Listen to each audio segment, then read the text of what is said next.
going on, everyone? Welcome to the Pizza Buffet live here on the Forward Progress YouTube channel, part of the Hammer Betting Network and powered by Pinnacle Sportsbook. I'm Rob Pizzola here with you for the next hour or so, breaking down sides and totals. I'm freezing cold, kicking into fall, and it's depressing. Not in a red. It's more of an orange. Not the. Had to put something on because I was freezing in my office today. But I digress. We'll get into it. I just want to remind everyone here that is in here, obviously watching Forward Progress. Some of you know this already, but I bet for a living. Predominantly make my money from betting on sports. I own some businesses. Don't pay myself a salary or anything like that. I bet for a living. I do fairly well on the NFL. I do not have an edge at this current time. It's very likely that you don't have an edge at this current time either. Why is that? Look at the sharpest sports books across North America. Pinnacle right now, dealing 100K limits on sides to anyone. You want to go bet? Get $100,000 down if you have it in your account. Other sharp sports books across North America, 100,000 on sides, 50,000 on sides. Sports books at this point are very confident in their prices. Try to do what you can. Bet earlier in the week. I know a lot of people watch this on Sunday. They want to get some information. Think about what I think. But if the record is any indication, over the course of a couple years now, minus 2.1% ROI, somehow getting like very small amount of CLV. But it is an inherent challenge to win at this point on Sundays. Not using it as an excuse, just being real with people. So do what you can. Get down earlier in the week. It will be helpful. It will go a long way. Second thing, as always, it's the NFL. I know bunch of people already woke up this morning to a bunch of messages. What do you like today, Rob? Had a bad day, college football Saturday. What do you like? Do you like this? Do you like that? A reminder, play responsibly.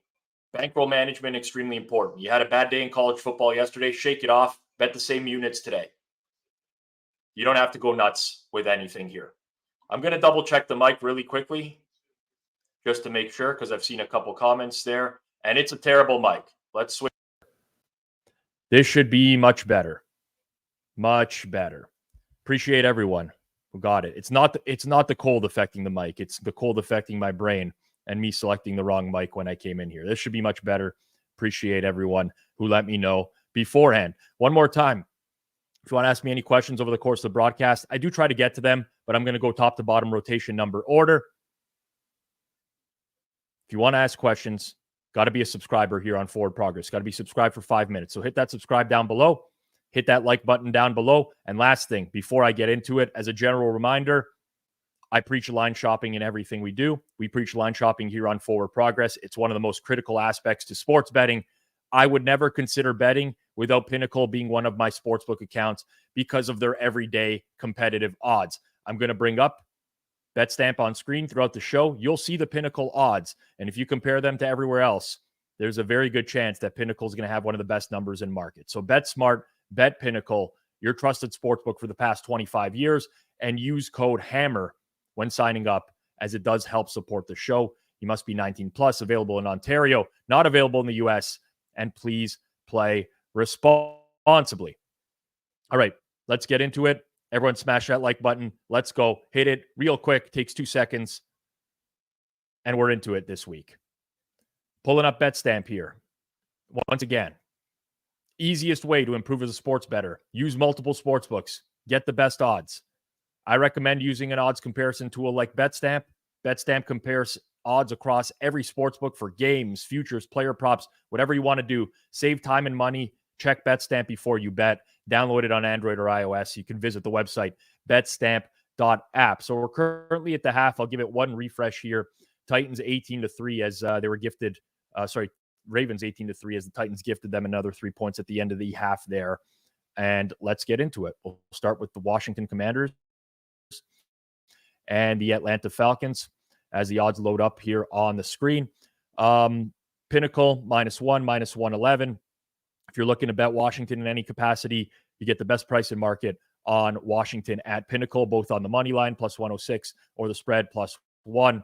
Total has settled in at 42.5. Injury reports, very clean for both of these teams. Not really much to get at here. And I'm not going to spend a ton of time on games where I don't have a strong opinion. This was kind of one of them. I think the numbers kind of settled into right around where I had it, which was in like between Washington 1 and 1.5. Total's fine to me. One thing to keep an eye out here on is a couple things. You probably have heard the trendy Desmond Ridder stat that's been going around over the course of the past week. He's never lost a home game, pro level, college level, I believe high school as well. Keep an eye out for that. He does have some pretty drastic splits from home to road. You look at last week against the Texans, played a solid game. Texans had a sneaky bad cornerback situation last week with numerous injuries there. So it'll be interesting to see if he can move it today on the Washington Commanders. For me, why I had a little bit of a slight lean to Washington earlier in the week, the Atlanta defense, in my opinion, has been very overrated so far this year. They've played well, but when you adjust for the quality of competition, they played Green Bay when they had injuries on the offensive line and skill position players. Detroit was without a couple offensive linemen in that game. Even last week against Houston, Houston had some successful drives. They just turned into field goals. But a really interesting stat from True Media, the Falcons are tied for the fewest sacks in the league this year, 5 sacks. When they have not blitzed this season, they've generated 2 sacks on 132 dropbacks. 2 on 132. Through the first 5 weeks of the season, that's the lowest rate of any team over the last 5 years. So the reinforcements they brought in the offseason in order to help their pass rush doesn't look like it's helping the pass rush right now. That's news to Sam Howell's ears. Now, he holds the ball along. Who knows what's going to happen here? But personally, for your pools, slightly in Washington, don't think that there's anything 53, 254, Washington, Atlanta. Minnesota and Chicago, game number 2. Bring up the odds on screen here. So we've kind of seen Minnesota money this morning and over money this morning. Line has been driven up. Was 2.5 for a lot of the week. For those of you who watch the Best Bets show here on Forward Progress on Wednesday, we had both Suma and Hitman give out Minnesota minus 2.5 as their best bets. So lots of love for the Vikings in this spot. You get pretty good closing line value. Total got bet down from an opener of, I believe, 49 all the way below 44 to 43.5. And now you've seen some buyback to the over today. Okay, first and foremost, I'm not a meteorologist. I don't claim to be. I have friends in Chicago. They let me know kind of the situation there. I check a bunch of different weather reports. Game is supposed to be played dry. The winds are what are a problem today. If you're looking at any weather report, you're going to see 15 to 20 mile an hour winds, and you're going to see sustained gusts of like 30 miles an hour. That's going to impact the passing game. Now, Bart, barely a breeze on the lake right now. Depending on who I've talked to, you get very different things. But we've seen a little bit of money come back in on the over. I'm kind of fine with the numbers in this game and where they stand right now. With the amount of uncertainty, you look at Chicago, they get players back in the secondary. If anyone in the chat knows whether Eddie Jackson is playing or not, that'd be helpful. And please help me out over the course of the show if you see any breaking news or anything like that. I try to close all my tabs. I don't look at my phone over the course of the show just to be as engaged as possible with what's going on. But secondary help for Chicago has come here. With that said, the Bears defense was still very bad when they were healthy. Now, maybe a little bit of a better performance with no Justin Jefferson.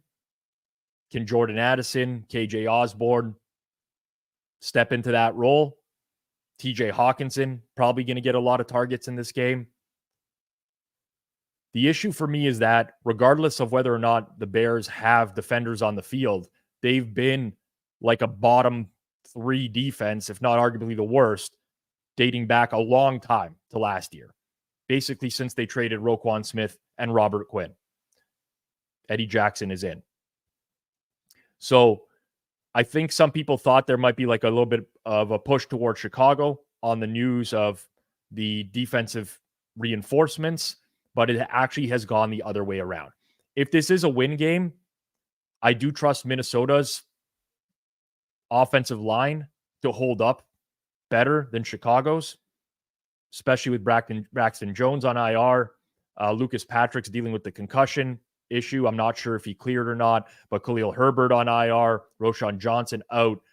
If it turns into that type of game, I do trust the Vikings a little bit more. The resurgence of Justin Fields. It's purely yards after catch. Last couple weeks, he's been better. They're utilizing him more in the running game, which makes a lot more sense. Over the past 2 weeks, 6.7 yards after catch per completion. Pretty high. And that was the case against the Washington Commanders as well. I'm kind of fine with where this has settled in at this point. My raw number in the game is Minnesota minus basically 3.25. So where we are right now, I think the total, with the way that it's been bet back up into place with both of these defenses being pretty bad, makes a lot of logical sense. If anything, maybe a little bit of room on the over, but that's just an educated guess on what we're going to face here in terms of the weather. Game number 3. Seattle and Cincinnati. Offensive line issues for Seattle. Abraham Lucas still on IR. Damian Lewis is out with a hand injury, their left guard. Phil Haynes got the questionable tag, calf injury, tried to do a quick search prior. Seattle has had scenarios this year where they've held up with a bad offensive line, just kind of reshuffled things, and it's worked. Cincy dealing with some stuff as well, although T. Higgins expected to play, full practice Friday, going to give it a go. Chidobe Awuzie is interesting. DNP limited for Cincy. That would be a big loss if he's not in there. Now, weather, important to talk about in all these East Coast outdoor games. This one's fine. Green light, Seattle, Cincy. Not going to rain. Not super windy. So let's just get into the handicap of the game. I'm going to go ahead and lock in a very small play here. This is basically just on my threshold of what I would play for a bet, and it's going to be $50. It's chasing a little bit of the steam that happened this morning, but I'm going to play the over 45.5, excuse me. $50. A lot of under money in all these East Coast games this week because of the weather. Weather's not an issue now. I think there's a couple things that are a little bit different than they were earlier in the year. For one, Joe Burrow. Very evasive last week. Had more time in the pocket than he did all season, and a lot of that was time that he created himself in watching the game. Was able to keep his legs moving, evade some sacks. I don't think the calf is an issue anymore. I don't. Now, Seattle's pass defense is definitely upgraded. Good cornerback duo. Tariq Woolen, Devin Witherspoon played very solid on Monday Night Football a couple weeks ago against the Giants. And not like they're tested at all. But I do think Cincinnati's offense is close to what it was earlier in the year. Now, they'll have to throw more. Seattle's very good versus the run. They've given up 3.2 yards per rush this season. That's the lowest in the NFL. They don't give up big plays. They haven't given up a 20-yard rush this season. Their defense makes contact at or behind the line of scrimmage on 50.9% of opponent running plays. It's one of the top 5 units in the NFL at defending the run. So since he's going to have to throw more in this game, That's more conducive to the over. Cincinnati's D, as my friend Eric Eager would say, it's a privilege right now. They don't get pressure. It's bottom 5 pressure rate in the league. They're getting burned over the top. Teams are throwing deep on them. Average depth of target is the most against the Cincinnati defense. And it's not like they faced a very difficult schedule of opposing passing games or anything like that. So personally, I see points in this game. With the weather being what it is, I think there's a little bit of value there. But again, do not play a worse number than what I just locked in. 45.5 minus 107 is the absolute fringe bottom number that I will play. Okay. I'm going to move on to the next game now. Before I do, smash that like button down below. I got to take a sip of my coffee. Just straight coffee today. Got to take it light. When the Ravens played, they had 2 backup offensive linemen. Lamar looked like he had a better pocket than against Houston the previous week. Totally agree. Cincy D is not very good right now. We're reliant on what we saw last week out of Burrow, which was against a bad defense, we have to say, in Arizona.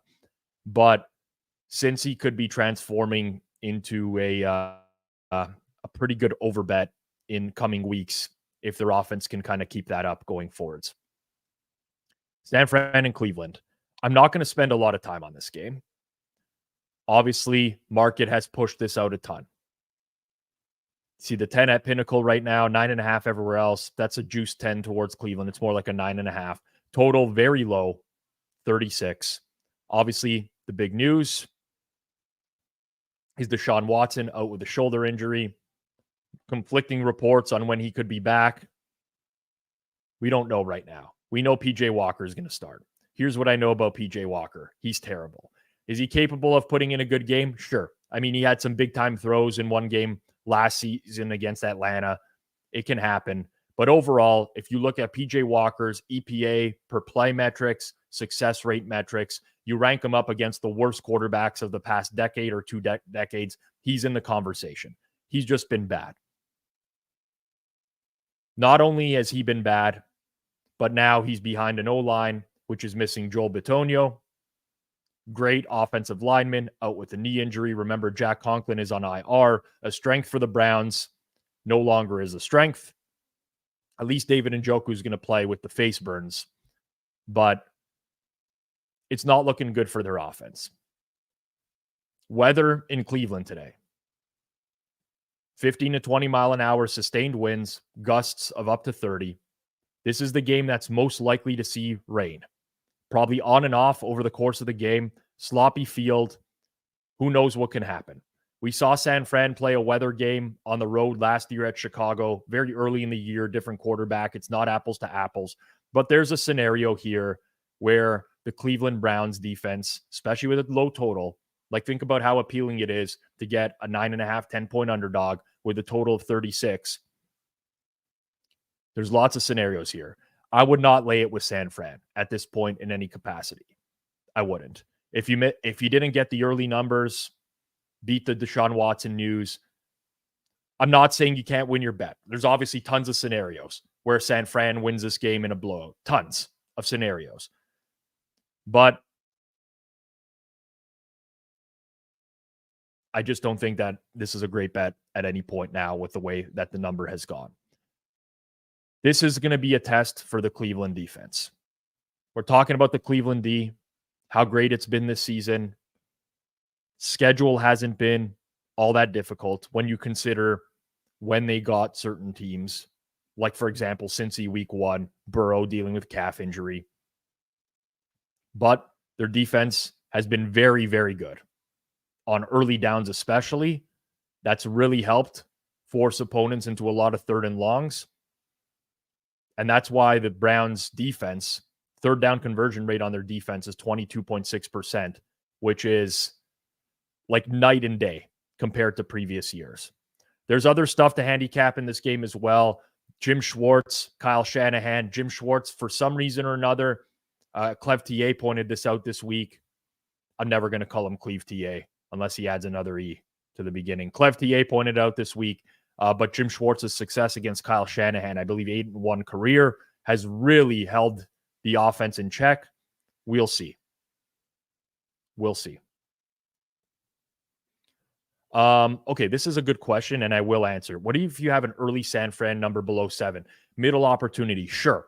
Now, it's not like 8, 9 are dead numbers. Like, there are numbers that get hit every now and then. I am more inclined to just want to hold the original position a lot of times than buying back on a middle. But if you think that this number has gone too far, then by all means, go for it. Like, you don't get chances to lay 4.5 in the NFL and then buy back at 9.5 very often. So I think a lot of people, I don't want to say everyone, I think a lot of people are in the same boat in this game. It's like, do we hold the position or do we buy back? Totally up to you. What is this roughing the passer call in this game? Jeez, they really want to keep these games close when they go international. Yeah, beat gamer. I don't get it, man. I don't get it. This is not actually true, but in most cases, you can operate under this assumption. There is more to it than like both numbers being valuable. And of course, the next play, Henry's going to break one down the field. All right. And in terms of Cleve TA, Cleve is short for Cleveland, where he is. Yes, that is true. All right. I'm not going to spend much more time on this game. I've said more than enough without having a bet on the game. For pool play purposes, I would use Cleveland around the current market number. If it's stale numbers from earlier in the week, you pick San Fran. New Orleans and Houston. Market 1.5 and has kind of just been there like all week. New Orleans, small favorite on the road. Total 42.5. Just not a lot of market movement or interest in this game. New Orleans injury report, pretty clean. It's just Juwan Johnson out. Houston has been dealing with injuries all year. They do get a couple corners back today. Derek Stingley still on IR. Tank Dell, Robert Woods, receivers that I don't have an update on as of now. If anyone knows anything about there, I do think we might see like a little bit of a market shift if one or both are out. But I think Woods expected to play, and I'm not sure if Tank Dell ended up clearing the concussion protocol. Offensive line injuries still for the Houston Texans as well. Woods and Dell out. Makes sense. Okay, so that was kind of what the market expected, and that's why we don't see anything here. Again, don't want to spend too much time here. My number in the game is New Orleans, just over 1.5, close to -2, and the total a little bit lower than this, but I would probably need under 42.5 in the -105 range. There's a few out there, but very, very rare in order for me to play the under in this game. CJ Stroud's been solid. 186 passes without an interception to start his career. That's not because he's been like dinking and dunking it as well. He has a higher percentage of throws past the sticks than any other quarterback in the league. Doesn't have an interception dropped by a defender yet.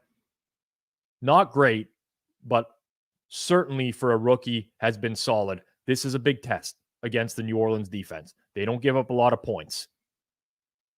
Dating back to mid last year, don't think they've given up more than 24 points to any opponent. That was actually Baker Mayfield this year. One of the biggest issues I see for Houston, and I'd like to see them get out of this at some point. Wow, we got an uncatchable pass. For the second week in a row, they've ruled an uncatchable. There we go. If you can't tell, I bet the Baltimore Ravens, so it's going to be a little bit sidetracked going on today. But the early down running for Houston.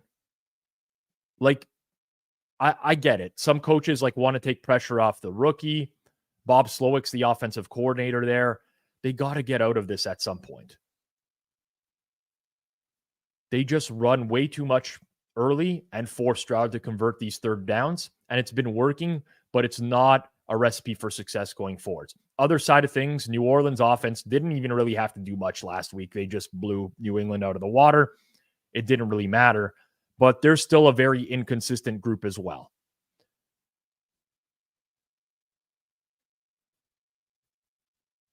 No strong opinion here.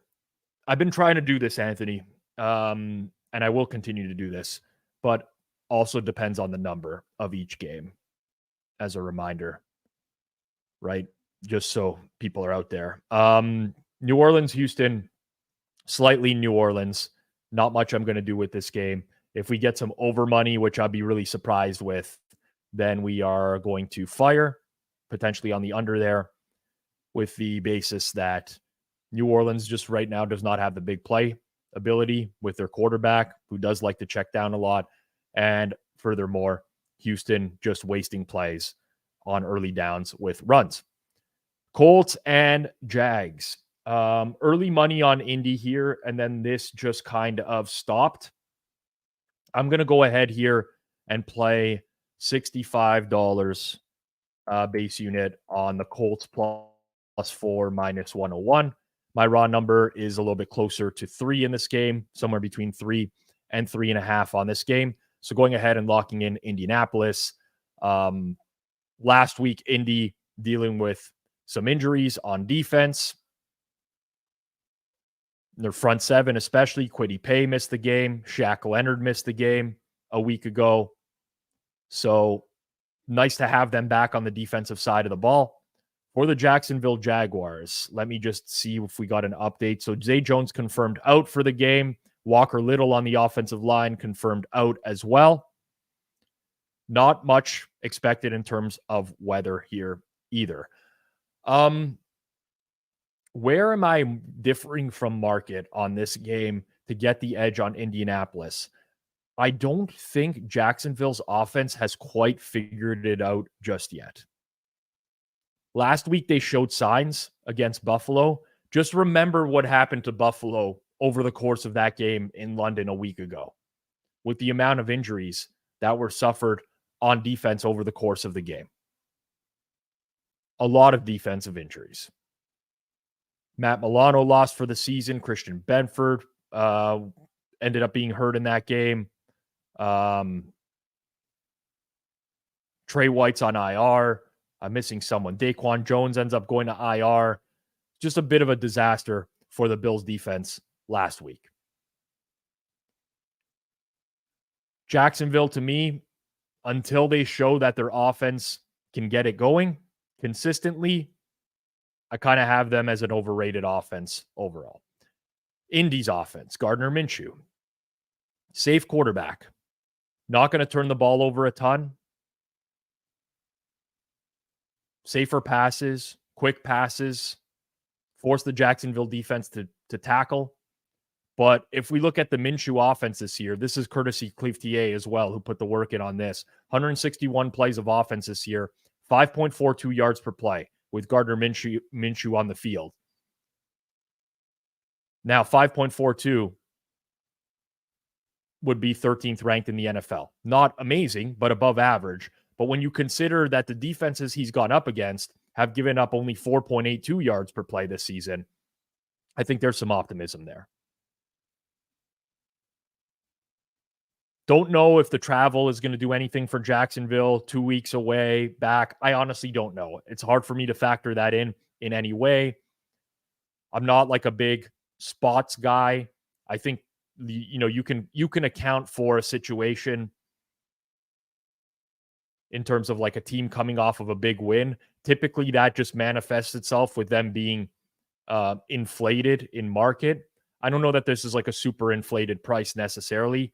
Maybe more so that I'm just lower on Jacksonville than the market. Oh, no, that's a bad pick. That is a bad pick. All right. Ravens doing their best. to blow it. Ravens doing their best to blow it. Next game. Carolina and Miami. Market at 14. Total 47 and a half, depending on the book. Let me just take a quick look here just to make sure. All right, nothing strong in this game. I don't want to spend a ton of time on it. I didn't come remotely close to betting it this week. You might get a little bit of wind in Miami, but nothing crazy. 10 to 15 miles an hour. Small chance of rain. You obviously have a pretty bad injury situation for the Carolina Panthers with both starting safeties, Xavier Woods and Von Bell, out.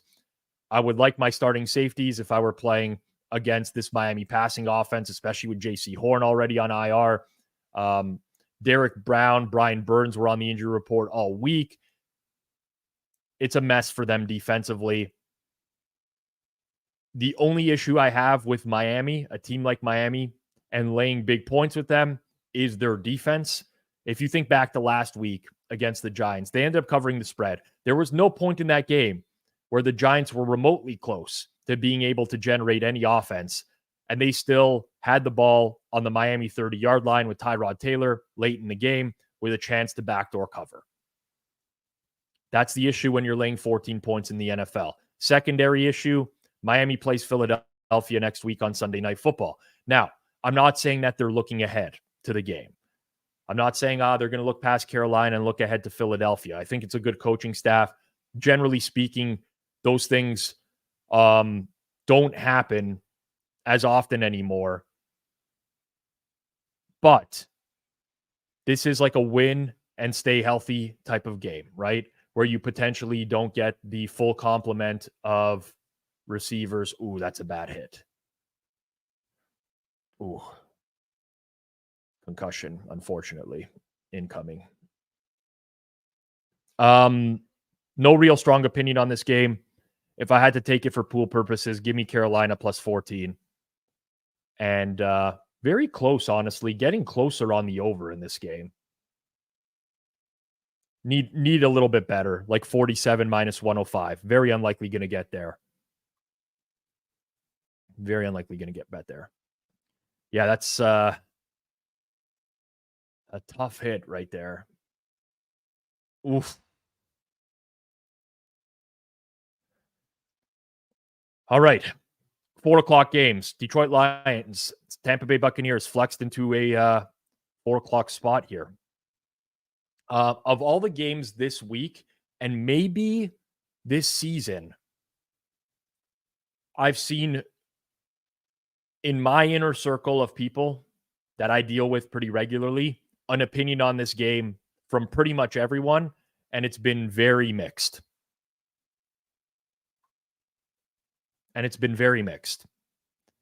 Weather-wise, winds 10 to 15 miles an hour, same as pretty much everything on the East Coast today. Not looking at rain. Tampa Bay, pretty healthy across the board coming out of their bye week.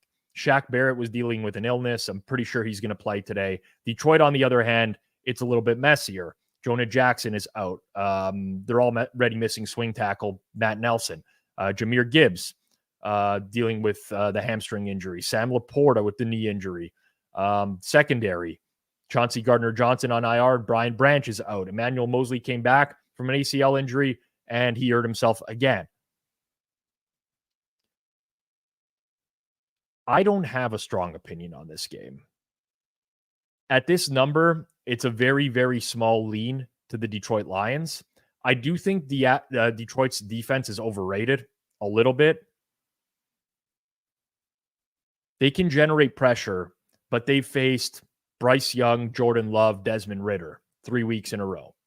And that's going to make you look a lot better as a defense than you actually are. We go back to the last time they faced some semblance of a functional offense was Seattle, and they got torched in that game for 37 points as Derrick Henry goes into the end zone. So Detroit's D a little bit overrated to me. The thing with me for Tampa is it's like bizarro world for Baker Mayfield this year, right? Like a guy who, when pressured for his career, was one of the worst quarterbacks around. And now all of a sudden, one of the best quarterbacks when facing pressure. Is it Mike Evans and Chris Godwin being there that he can trust his wide receivers more? I don't know. I'm more inclined to believe as the season goes on, Baker will struggle with pressure, but tough to say for sure. The one thing that I do think makes Tampa Bay overrated as a team is how much they've benefited from turnovers. Plus 10 turnover margin this year for the Bucs. They're fifth in takeaways. They've taken the ball away 10 times. They're fifth in turnovers. Only 3 turnovers. They're the only team in the NFL that's top 5 in both categories. I would not have guessed that at the beginning of the season. There's probably some regression coming in the form of worse turnover luck at some point. Small lean to Detroit -3. But there is a possibility that we're overrating Detroit a little bit based off of the quality of opponent. All right. Next game. New England and Las Vegas. So we have seen a little bit of pushback. New England took money the last couple days. A little bit of a move towards Las Vegas today. So really quickly, let me just make sure. New England, we're not going to get an update on the injury report. They do all this stupid shit like they've done for years, where they list like 1 million players as questionable. We do know that they have some key injuries. I'm not suggesting that they don't, but just making sure I haven't missed anything here before I go ahead and lock in the New England Patriots +3 -109 for a standard unit. 109 to win 100. Talked a lot about this game this week, but I'll fill in those who did not see my opinions on that. New England's offense is broken, right? It's looked bad for many weeks. I think at some point you have to look at the schedule and say, the offense has been bad, but maybe it's because they've played Philadelphia and Dallas and the Jets and New Orleans. Like maybe that contributes in some capacity. I'm not suggesting that New England has a good offense by any stretch of the imagination, but their turnovers offensively are very unusual relative to past years.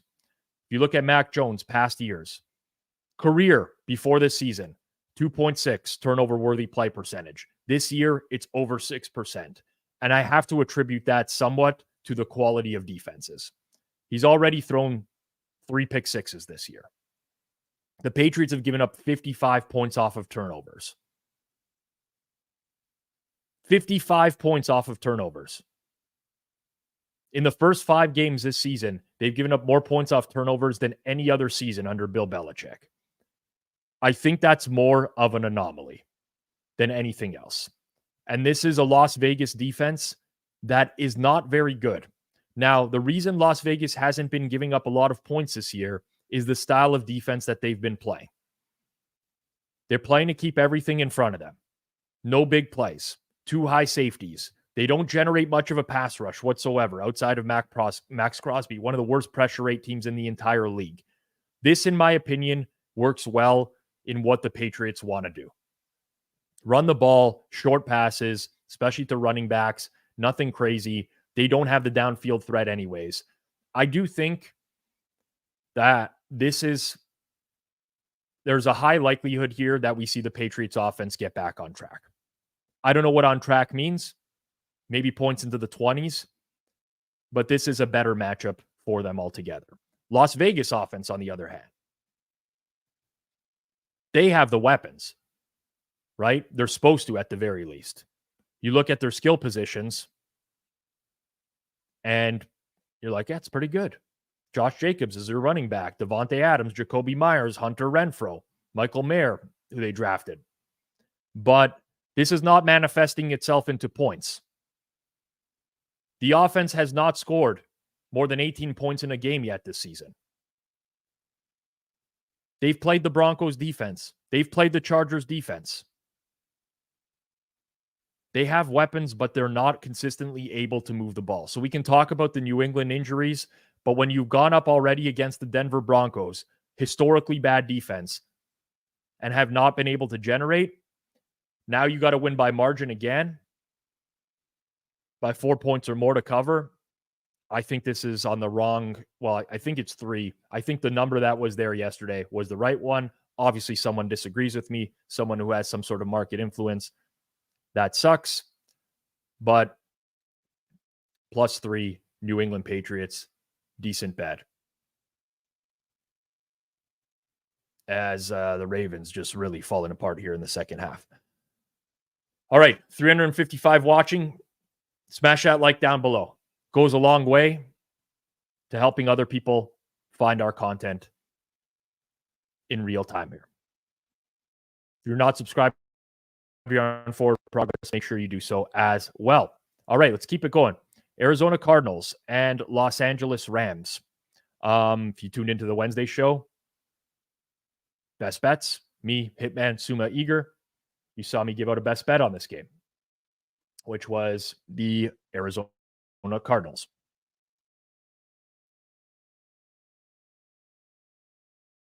Just almost logged myself out there. Just hit the wrong button on my keyboard and everything went to shit. Should be back. Let me just get those odds back up on screen here really quickly. Whew. 748. I have an opinion on both of these numbers. Let's just see what we're going to do in terms of Kelly staking. So, +7, over 48. I'll do these separately, actually. So we'll start with the +7. We're going to go $80 stake. 84 to win 80. Over 48, we're going to go with $65 stake. So, pretty obvious. I'm only doing major market sides and totals on here. But if you wanted to put 2 and 2 together, you could go game props wise. You could look for Arizona team total and play over 20.5 at plus money, +107 at Pinnacle, which I think is a pretty solid bet instead of just doing things the way that I just did them here. Arizona's offense, I don't want to call it sneaky good because I think people have taken notice now. We'll see what happens with James Conner being out. He's on IR, not eligible to come back until week 10. But I don't think anyone imagined that a team quarterbacked by Josh Dobbs would be having this much success. They're 13th in EPA per play. They're 16th in success rate. The Rams defense, to me, I think is a sneaky bad unit. It's not very good. And I don't think that you can lay this type of number with the Rams needing them to win by 8, cover margin with the state of this defense. I really don't. You also look at their second half issues this year. For some reason or another, someone in the chat's talking about Baltimore as a second half team and like fading them whenever they have a lead. Well, I mean, the Rams have 17 points in second halves this year. They're -36 scoring margin. I don't know if that's just an anomaly, but teams are making adjustments to them at the half and being able to keep them in the game. I think Arizona is going to score in this game. That's basically my differentiating point from market here. I do like the Rams offense. I do like Stafford. I was on a podcast with Ed Fang this week where he said, give me a bold prediction. And I said, I think the Rams will make the playoffs. That's like a bold prediction. I'm not sure if it's actually going to happen, but they can score. They can score. And apologies, Anthony. You are somebody. I just didn't want to scroll back up to find out who it was. So we're double dipping on the Rams and the Patriots. Someone asked if we, not someone, Nicholas Lasky asked if we did the Philly game yet. No, we're doing the Philly game right now. And we're going to go with a play in the Philly game as well. Playing another over. What could go wrong with more overs? $60. Base unit over 42.5. This has been bet up since yesterday. Obviously, there was news that happened yesterday. I was already leaning to the over. I had already bet the over. And now with the news that happens yesterday, which is Sauce Gardner out. That's DJ Reed, Brandon Echols, Sauce Gardner out. 3 of the top 4 corners for the Jets. I just have an even bigger edge on the over and have to play it. There's just major defensive injuries in this game. Not only on the Jets side, Jalen Carter being out for Philly is huge. Guy's been an absolute wrecking ball this year. Darius Slay being out, and obviously Avonte Maddox is on IR. Cornerback rooms for both these teams are a disaster right now. One thing I will say, talked about this with the Eagles. The Eagles' red zone has been a disaster this year in terms of scoring touchdowns in the red zone. They score touchdowns in the red zone at a rate of 42%.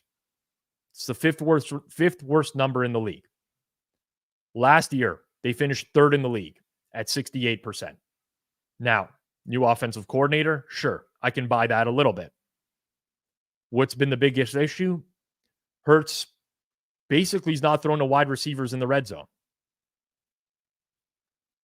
At some point, this is going to turn. The Eagles' red zone offense is not going to be terrible forever. I firmly believe that. There's just way too many weapons. There's just too many weapons. Over is the play. Strong lean Eagles. I could get there at like -6.5, -105 or so as a buy point. But right now, the over is the only play in that one. Yes. Tannehill picked. Okay. Next game. Sorry to cheer against people who have the Titans. I got to cheer for my own bets. Got to cheer for my own bets in real time. Sunday Night Football. Oh, God. Well, Sunday Night Football features the Bills and the Giants. Bills 15.5. Total's been bet down a bit through 44, which is important, down to 43.5. You're not looking forward to this game, which you probably aren't. Tune into Forward Progress right here, 8 p.m. Eastern time tonight. Me and Clive Bixby will pull up the Pinnacle screen. We'll go through the openers that come out, try to get some early bets for next week. I would love to fade both of these teams, but they happen to be playing each other. Immediately when Buffalo gets all the defensive injuries last week, it's like, who are they playing next? It happens to be the Giants. The Giants cannot move the ball. They can't. The offense is a disaster. I know, there's been talks, people that are like Tyrod Taylor is an upgrade on Tyrod Taylor's not an upgrade on Daniel Jones. He's not. I don't even like Daniel Jones. He's not an upgrade. Maybe his mobility gives you something a little bit more, but so Daniel Jones is mobile. The issue is you have such a terrible offensive line, like abysmal offensive line. Andrew Thomas is their only plus offensive lineman. He's still out again. Their center, John Michael Schmitz, out. Matt Pert, Evan Neal's now banged up with an ankle injury. It's bad. Now you might likely get Saquon Barkley. Darren Waller seems fine with the groin injury, but I still do not trust this team to consistently move the ball. I mean, Daniel Jones had been sacked 28 times this year. It's the second most in the NFL. If you think Daniel Jones holds the ball, wait till you see Tyrod Taylor. Can't even scramble. Again, it's hit in the backfield on like all the scramble attempts as well. It's just a disaster. The Bills crush bad defenses. They just do this. They do it year in and year out. Look at the games this year against bad defenses. They put up at least 37 points. The only concern for me and why I'm not betting the over on this stream right now and monitoring it is that we do have the possibility of some decent rain here and some wind. I'm kind of waiting closer till game time, but I do have a small edge on the over. I think it's been bet down a little bit too far. A little bit too far at this point.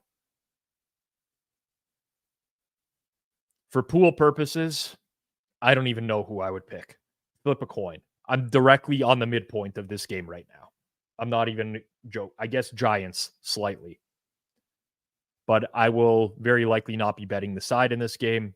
and we'll just be monitoring the weather.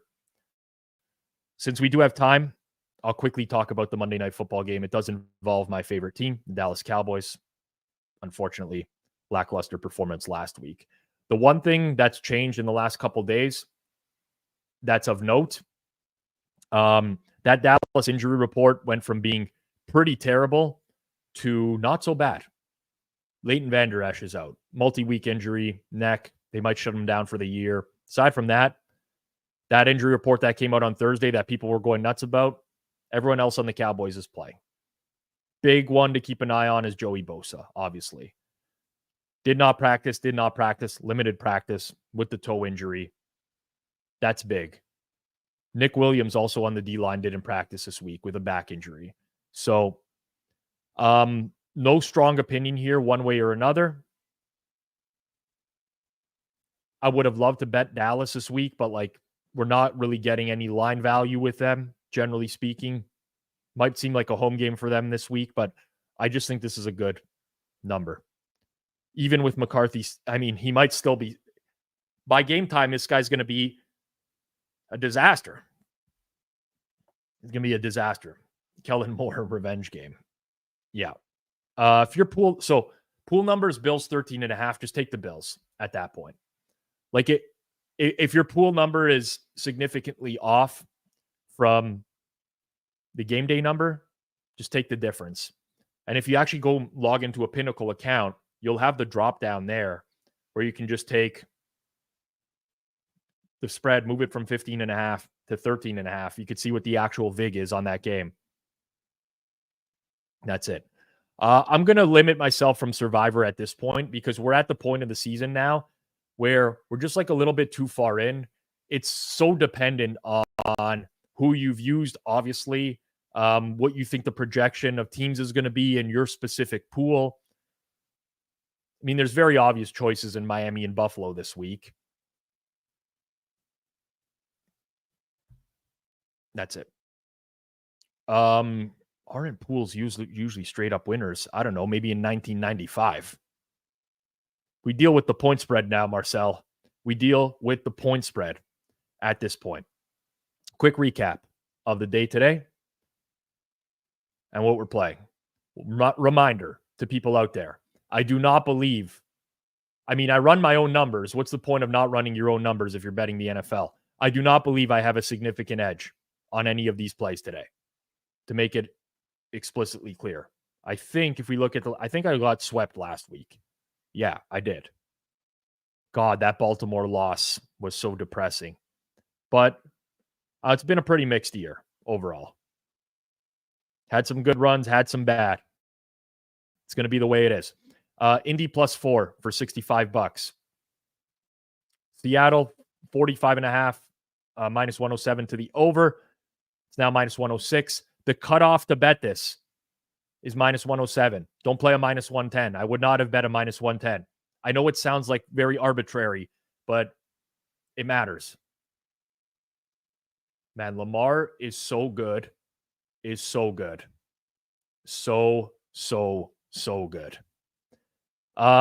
Patriots +3 -109. This is going to be the biggest play of the day. Me and Chernoff. When Canadians align. Eagles Jets over 42.5. And then the double dipper on Arizona and the over there as well. One last time, just going through the board in terms of the pool play leans for people who are interested. Lean Washington, lean Minnesota. Seattle, Cincy, I didn't talk about the side at 3 -13. At 3, this price, lean Seattle. At this price, lean Cleveland. And believe me, I know there's lots of opportunity for them to get blown out. Saints lean, Colts lean, Panthers lean. Why don't I just take every road team on the board? Detroit, I think I actually have. Have I? Washington, Minnesota, Seattle. Cleveland's the only home team that I lean to. That'll make it really easy. Carolina, Detroit, New England, Arizona, Philly, and the Giants. Appreciate what's the first or anytime TD winner? Zach Ertz. Let's go Zach Ertz anytime. I did bet a bunch of Zach Ertz related stuff. He was one that I had targeted. Let me get my personal betstamp account open here as well, and see if there's anything else that I really liked today on the board that I took out a bet on. So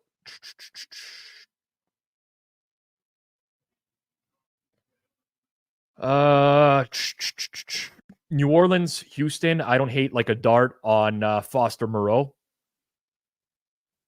If we're looking for a dart of a play, his over 1.5 receptions is still like plus 110 in market. Don't hate that at all. Mike Gesicki for a TD. Yeah, let's go Ertz, Gesicki, and Moreau as guys that I think are pretty undervalued in market right now. All right, let's get through the rest of the questions here. If you're super sharp, what is a realistic expected CLV if you bet early in this day and age? Early doesn't mean the same thing for everyone, right? Like if you're betting on Sunday nights for the upcoming week, you can easily achieve like 3% or higher. For some people, Tuesday might be considered early. Now, obviously, you're going to have some games where you just get like bad injury news. It is what it is, and you're going to end up with a negative price. If you bet Cleveland early in the week, for example, I don't know why you would do that with the way that San Fran played last week, but 3%. Thoughts on Ferguson, TD Providence? So the challenge is that I don't want to say market is caught up. It's still very similar prices, but I don't hate it. I just don't love it either.